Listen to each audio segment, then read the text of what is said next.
What's up, everybody? I'm Scott. I'm Jason. And welcome to this week's Liquid Kernedge. Buddy, you've been working nonstop for the past 2 weeks. Yeah, I know. I've been go. I think I figured out I've had 1 day off in the last 16, so I'm looking forward to being up in Kingman this weekend to do some yard work and some house cleanup stuff. So never have I ever thought that yard work and house cleanup stuff would be a relaxing alternative to working behind a computer. But just seeing you is going to be enough for me, buddy. Are you going to see me, though, pal? That's the thing. It's like you're busy up here this weekend, and I'm working this weekend. So are you going to be shifts in the night passing? Or we might be 2 shifts in the night. You know what? Maybe there will be like we'll see each other across the room or something. Maybe we'll try to touch hands. Maybe. And like the crowd will take us away at the last second. I get that. You know, like those movies where, strangers and exactly exchanging glances. You're going to work. Maybe I'll slide over to your rental house and pick you up and carry you off so we can record an episode like that final scene in Officer and a Gentleman. Noreen can just deal with it. And I'll have the song queued up and ready for us. There you go. Perfect. I've been lifting again and my back feels good. I think I can carry a couple yards to the truck. You've been lifting again. That's good. Yeah. Did you take some time off from lifting? My hips and my back have been a little messed up for the past 2 months. That's right. It's probably part of the byproduct of getting old. So.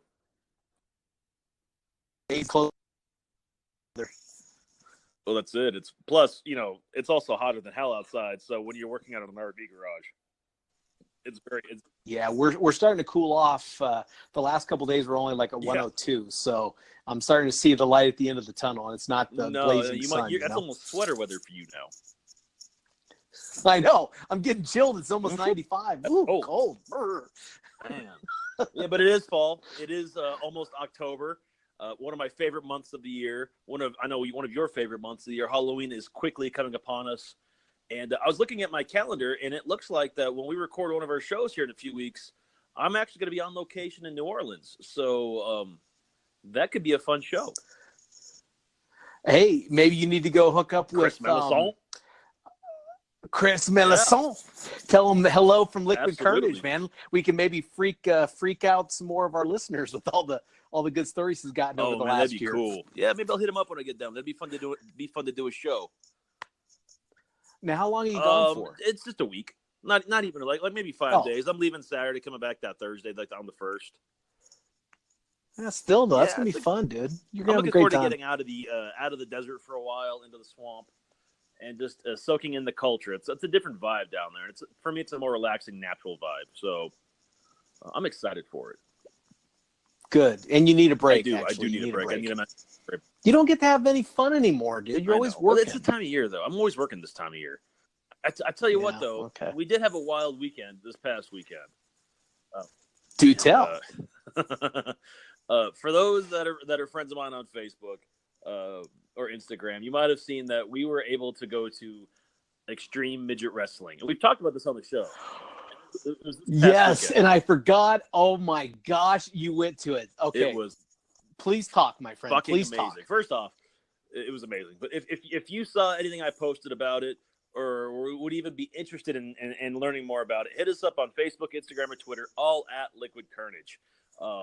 It was this tremendously fun event. It was so much fun. Easily, hands down, probably one of the top 10 things I've ever done just for entertainment reasons.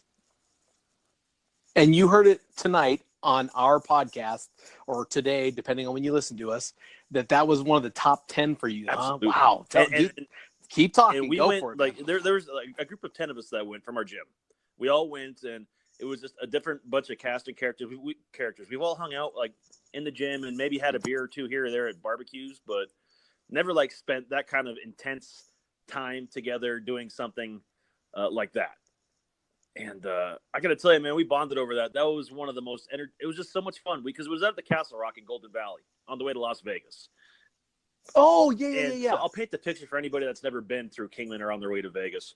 The Castle Rock is this bar that is at the bottom of Union Pass, Coyote Pass, heading out toward Vegas on North 93. And you actually have to go past it when you're heading that direction and turn around on the freeway and come back to it. It's got a big old rodeo ring, and it's just one of those sideshow, side street, restaurants that you pull over in the middle of nowhere, And we get down there, and they even have like a small ring, dude. Instead of the normal 20 by 20 ring where normal wrestlers would wrestle, it was a little 10 by 10 ring out in the courtyard. It was outside. It was outside. Okay. Oh wow. Okay. And there was a couple hundred people there, so it was pretty well attended. But when you walk in there, man, you show your tickets. I call them a midget for the sake of this conversation because it was extreme midget wrestling. It's in the name. Taking tickets. They had them setting up the stage, the ring. Even the referees were midgets, man. And when this thing happened for the next 2 hours, match after match, these guys were nonstop. I mean, they were flying, they were hitting, and we all know wrestling's fake for the most part. I mean, when you hit someone in the head with a trash can lid and it makes a certain thud, that hurt. Well, and sometimes they'll throw each other onto the mat. I mean, you can't fake. Oh no, picking someone up and throwing them down on the mat. Yeah. So the best part about this is so did you identify one of the wrestlers that you were a particular fan of more than either ones? There's one that we called Cotton Candy. There's a Lucha Libre match in there, and he was very colorful. We didn't catch his name. Our buddy John, who I love dearly. John is one of the biggest beasts in our gym. Like, he can lift anything. He can outrun most people. He's former military. Wow. Before the night started, we set out a text saying, hey, we're dressing up tonight.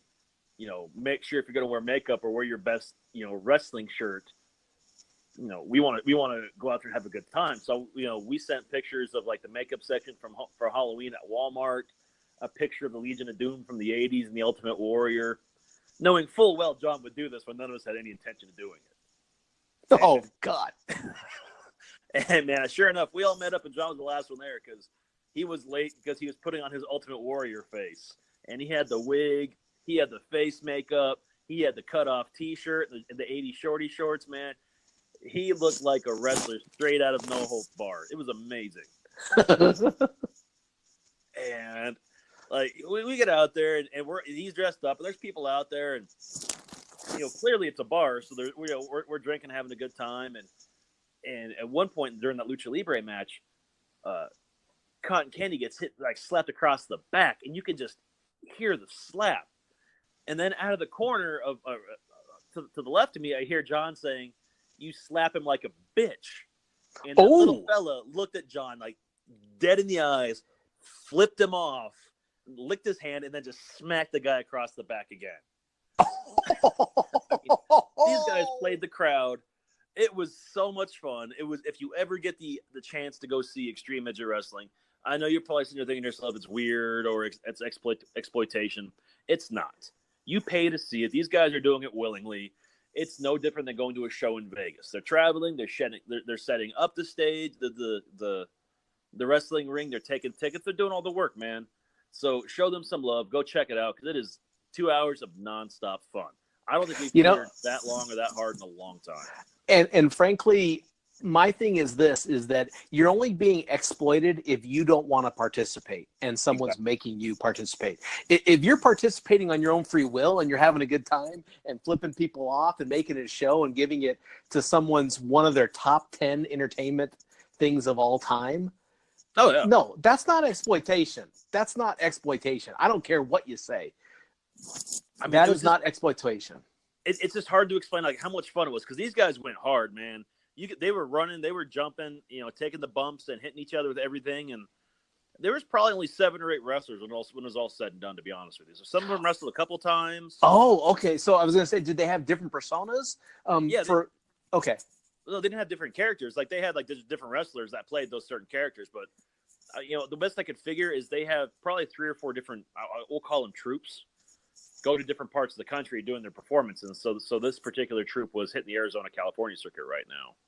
And let's be honest, when you're a little person like that, there's not like a huge number of jobs that are going to be necessarily better that you're going to be able to do. Not everyone is going to be able to be Peter Dinklage, Absolutely. You know what I mean? So if you have an opportunity to have some fun, make some money, travel the country, why not? Why not? Yeah. I mean, it was, like I said, from there we got back to town, and then we hit a local dive bar about 11:30, and let's just leave it that the night went south for all of us from there. Were you able to see straight, though, when you walked into the dive bar? Yes. Okay, so it got worse at the dive bar. Yes. Let's just say I spent my monthly allowance for the next 3 months in about 2 hours. Holy crap. Well, that's one of the biggest things I miss about being down here is that camaraderie, being able to see things in Kingman and do things with friends in Kingman that you just can't do here. Like in Scottsdale, there isn't a dive bar. No, you know what I mean? Like there isn't a dive bar. You go, I want to find the dive bar in Scottsdale, and you're going to like some ritzy place that doesn't wash the glasses when they make you the $10 martini. I mean, you know what I mean? If That's you about as bad bar, as it gets. You got to go to Central Phoenix or Tempe, Glendale. There's other parts of Phoenix you have to go to from where you're at. Whereas was the Castle Rock, it's one of those places too that you don't think it should be able to survive out there, right? I mean, it's out in the middle of kind of nowhere. It doesn't have easy access from Kingman. You have to go either into Golden Valley and up the side roads, or you have to go down, like you said, past and around. That place has been open for 10 years. Yeah. 12 years. That place has probably been open 12, 15 years, and somehow they survived. I was still in banking when it opened up. Yeah. So it's been at least 10, 11 years, yeah. Yeah. So I recommend to anyone, they actually have some pretty good lunches out there, too, if you ever want to go out for lunch. I don't know if they do anymore. Oh, you don't think they do lunches anymore? It was it looked a whole lot more like a convenience store with a restaurant and bar attached to it. Oh, so they've changed it quite a bit then. It looks like they probably changed it quite a bit since we used to go out. Oh, yeah. Oh, God, yeah. I remember the days you'd go out there and you'd see it's kind of like the cattle crossing. Remember the cattle crossing? Yeah. Out in Golden Valley? Which is still there, yeah. It's still there, but when I first moved to Kingman, the cattle crossing was like you talk about dive bar. I mean, that place was a dive bar. It's probably done a lot better now because it does whole like packaged meats and drinks and stuff. But yeah, Golden Valley has got that. Castle Rock is a cool place, man. Oh yeah, man. It was a fun bucket list adventure. And I think for our listeners, the ones that listen to us all the time know this, but for those of you who might be listening for the first time, or maybe some friend of yours told you, hey, you should try these two jackasses and listen to them do a podcast. This is like a big thing for Scott. Like this is filling bucket lists on many different levels. He's always had a thing for little people, and always thought that one of his dreams would be to throw a little person. It sounds weird, and you're making it sound bad the way you're describing it. Oh, yeah, that was not the intent. Because you're making it sound like I have some kind of weird fetish. Oh, hey, like, Puppetry the Little People, man. Remember that was our podcast, 6 weeks ago or whatever. Yeah, you're making it sound like that I've got this thing for little people, and no, man, that's not it. I will admit, back in the day, it was a goal of mine to toss a midget. Back when there used to be a bar that would do that in Prescott way back in the day. Okay. So again, not exploitation. If they're wearing the Velcro and being willing to be flung against the wall. But now you can't do those sort of things anymore. So it's one of those. It would have been cool if I ever could have, but I'll never get to type thing. I respect what they do and who they are. Hey, and I'm sure that for them, they did exactly what they wanted. They wanted to put on a show. They wanted to make people laugh, hopefully make people drink, have a good time. Oh yeah. They made money doing it. And the thing is that builds in popularity, and it grows. It's it's like our podcast. It grows, just keeps growing. And to be honest, after watching it, it made me think like, well, maybe I want to go see one of like the real events, like the WWE or the Ring of Honor, and they're actually in Phoenix in January for one of their big pay-per-views for one of the weekends. Like that'd be kind of cool to go to the Royal Rumble, but then I got to thinking it wouldn't be nearly as entertaining as this because that's a bigger production, more theatrical. These guys were very, I mean, they knew what they're working with. They knew they're out for a cheap pop, and just some laughs because they're wrestling in a bar in the middle of Golden Valley, you know? Well, and I have to say too, I've heard that wrestling events like WWE and those are actually a lot of fun. Like, even if you don't know anything about wrestling, I've heard that they're very, very fun. Probably for the same reason. I mean, you got people throwing each other around, you know, taking cans to someone's head, like lids, trash can lids to their heads, you know, throwing people around. So I'm glad you got a chance to go. I'm glad that your friend John was able to dress up in full character. Was he a little pissed though when he saw everyone else? No, man. John's a good sport. His wife picked up on the fact. Once I started sending out those texts, she's pretty smart, man. She picked up on the fact of what I was doing, and she didn't call me out, but she might have egged it on and a little bit. Then when she tried to pull back, it was too late. He was going full warrior. You know, I think it's probably one of those things too that it doesn't look normal to us. So I think we're fascinated also that because of their size, it doesn't look normal to us like what we'd expect. No, it doesn't. It doesn't. Which adds to the entertainment that we're seeing it, and it's kind of like those when you go to a carnival and you see those mirrors that make you look stretched out or make you look short and stocky. It's the same kind of thing. You're not expecting to see the human body do things when they're, you know, 3 foot tall or whatever. Oh, I agree completely. You know, and it was just one of those fun things. It's a fun event, and one of those weird things I did, and I can tell people later on I did it. It's worth it. You should check it out.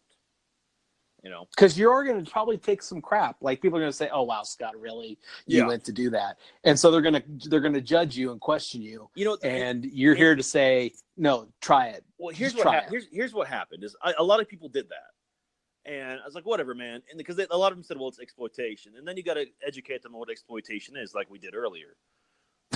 and then afterward on Sunday, and even like Monday into Tuesday this week, everyone was like, "Well, how was it? Was it worth it?" It's like, yeah, dude, it's one of the fucking coolest things I've seen in a long time. Like, I can't tell you how much fun it was. So when you're sitting there saying it looks dumb or it's exploitation, no, man, you don't know what it's about. You're judging before you even try it out to see what it looks like or what the vibe is. You couldn't have said it better, dude. People don't. What's that line from Spies Like Us? We mock what we don't understand. Exactly. Right. Exactly. And me personally, I think I don't have the fascination with it, so I might not have gone, but not because of, oh, it sounds stupid. It's not something that it's kind of like monster truck shows. Yeah. There are people who love monster trucks. I personally don't get into cars anyways. So to me, it's not that I have a problem with the trucks being exploited. It's that I just don't have an interest in seeing that. Now, That being said, I know what would have happened. You would have said, "Oh man, it's great," and then the next time they came in, I would have said, "I've got to see this for myself." Yeah. You're not going to go gamble for this one. You're going to go see it. No, I'm going to go see it. So among that other weird things, I read some weird things in the news this week. I thought we'd talk about that too. Wow, 2 for 2. Okay, let's go. Yeah, let's do it. In fact, there's 2 stories. There's one I forgot to mention in the pre-show discussion, which I do hope this week you remember to cut out, unlike last week's show. Yeah, by the way, I'd like to take this opportunity to personally apologize to you on record. I was rushed because I was having computer problems with the editing, so I totally spaced and forgot to listen past the first I'm Scott, I'm Jason, welcome to Liquid Kernedge. As a result, our listeners, luckily not very many of them, because our podcast this week did not do very well in terms of our numbers, but a few of you heard something that I would like to admit that it was my fault. I usually edit those kind of things out, and they don't happen very often. Number one, and number two, most have called that one of the greatest moments in our show's history. Too. It has to be like part of our opening. A mistake on my part is considered one of the best moments on the podcast. Wow. Okay. Exactly. Me screaming at my dogs like children. You forgetting to cut it out. And we look like fucking geniuses now. Oh, gosh. Anyways, continue. Sorry. Okay. Yeah, it was a long week last week, man. I'm sorry.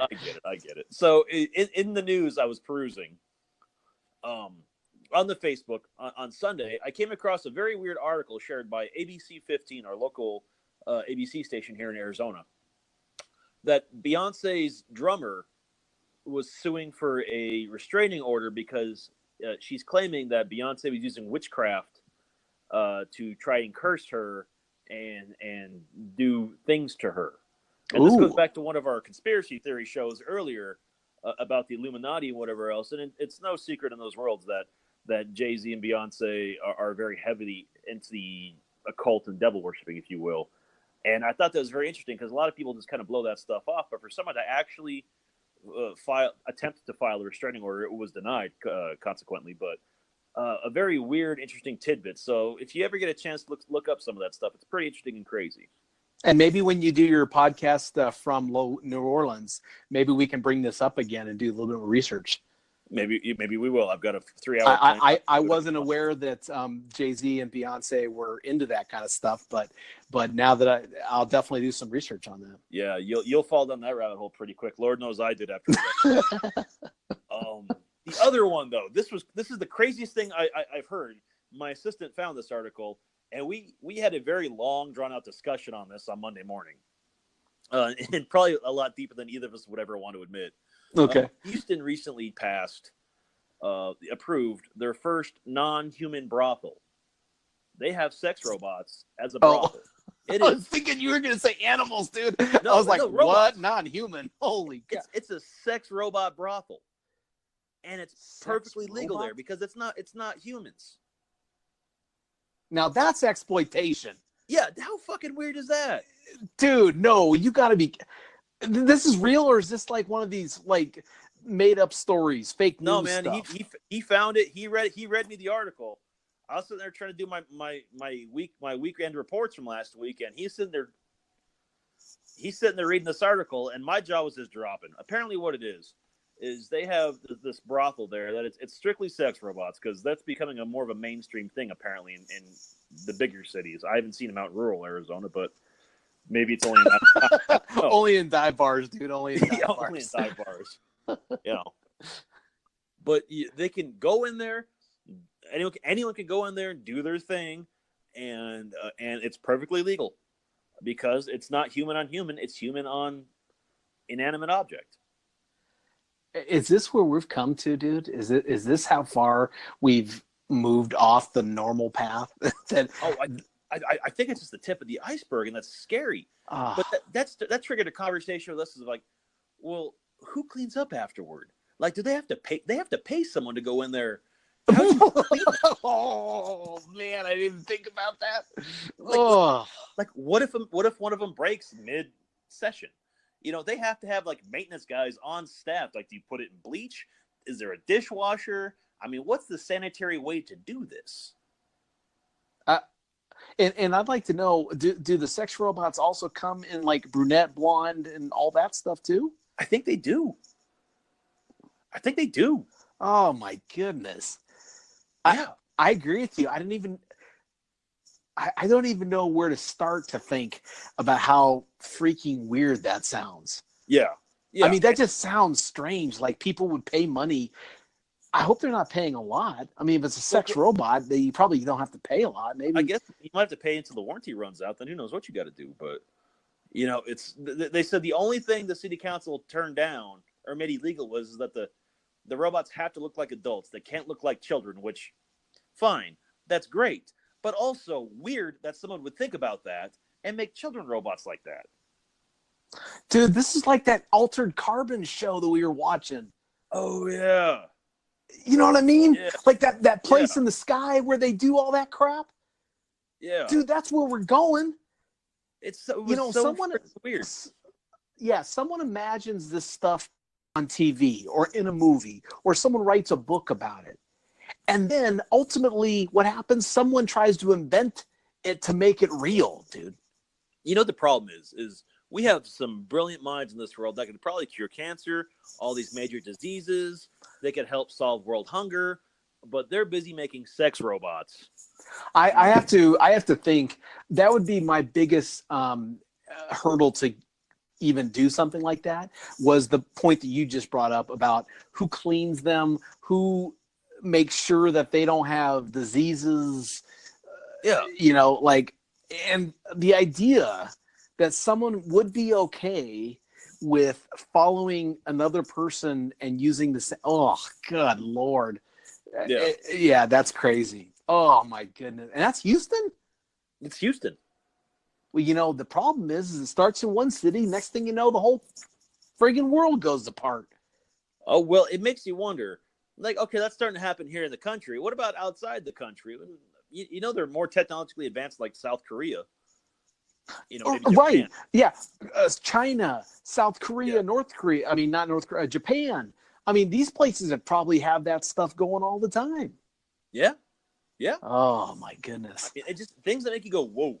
And the other question is, what is the manufacturing company that produces these? You know what I mean? Like some company has become the leading technology in sex robotics. Yeah.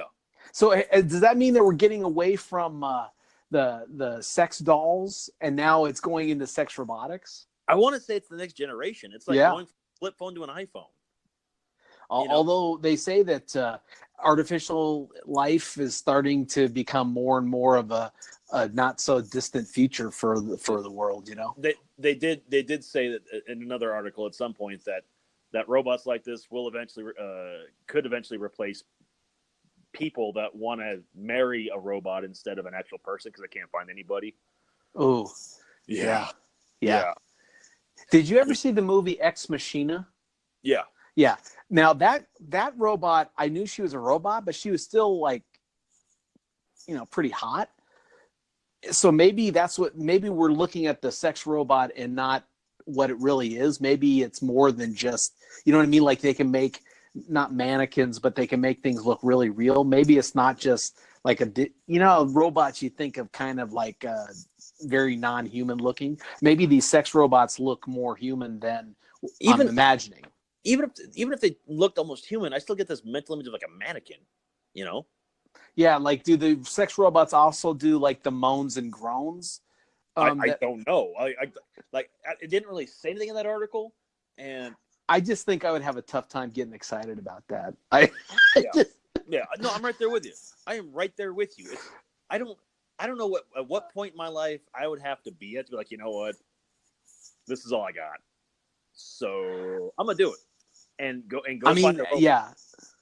You either have to be really, really not liked by the opposite sex, or you've been hurt so badly by the opposite sex, and going with the same sex is not an option. So you find these robots that, how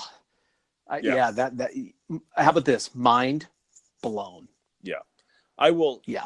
Why don't you, our listeners out there, hit us up on Facebook, Instagram, or Twitter, all at Liquid Kernedge. Would you go to a sex robot brothel? I mean, is that something you would do? I mean, hit us up and send Tom, our executive producer at Liquid_EP, your best data from Star Trek: The Next Generation, because I can guarantee data will be the gift this week on this week's notes on Twitter. So the thing I would say is maybe sex robots are very much like maybe sex robots are very much like midgets. You don't knock it till you watched it. Wow, that blew your mind, didn't it? Maybe it's one of those things that you have to see the sex robots before you can judge. It might be one of the top 10 things you might see in your lifetime. That's all right. That's true. It would have to be a pretty hefty thing. I mean, I think you and I are out of that, but we have listeners who might be open to expanding their minds. Yeah, if someone came to me, it's just about any point in life and said, hey, you want to go to this brothel full of sex robots, but you know what? I think I'm good. I don't think I need to go. I think I'll go. I'd rather be rejected by 50 women straight than go to a brothel with sex robots. Yeah, I don't think that I would enjoy that. I just like the intimacy of women too much. Like, I don't know. You can't have a conversation with the robot, I wouldn't think, unless it's pre-programmed with like, hey, how are you today? I mean, like, is that cheating though? If you go to a sex robot brothel, is that cheating? Yes. On multiple levels, not only the cheating on a physical sense, but you're just cheating on a pure, like, you're a sick freak sense. I don't think that your spouse bought into the idea. In fact, I think your spouse would be more forgiving of you to have sex with another person than with a robot. Yeah, that's probably true. You know what I mean? Like, because at least you can say, well, okay, the person was, you got close to them emotionally, or they're prettier or whatever. I mean, they could at least say you're a total jerk, but I understand. But if you leave your spouse for a robot, that's going to give you a complex. Yeah, that's like bad. That'd be like that would haunt you for a long time, I think. If Noreen left me for a robot guy, that would yeah, I would say good luck. But then again, you have to ask, wow, so a robot is better than me. Yeah, that would do a number on your psyche. That's for damn sure. Yeah, no kidding. Oh, man. Wow, you had quite a eventful week, my friend. Yeah, man. It's been a long couple days. Yeah, no kidding. You had a lot going on in your mind. We had to bring that all out tonight, so I appreciate it. Good topics. Oh, hey man, I'm glad I got to do this, because had I not had a chance to process this for the last couple days, and we recorded during our normal time, I'm not sure this episode would have come out like it did. No, it definitely came out good, and the mental images from ourselves and for our fans could be really interesting topics on our Facebook and Twitter pages. So absolutely. So, all right. Well, with that, why don't you go ahead and just take us home here? All right. Well, thanks everyone for listening. We really appreciate it. As always, that was Scott. I am Jason. And if you never know quite what to say, just have yourself some Liquid Kernedge.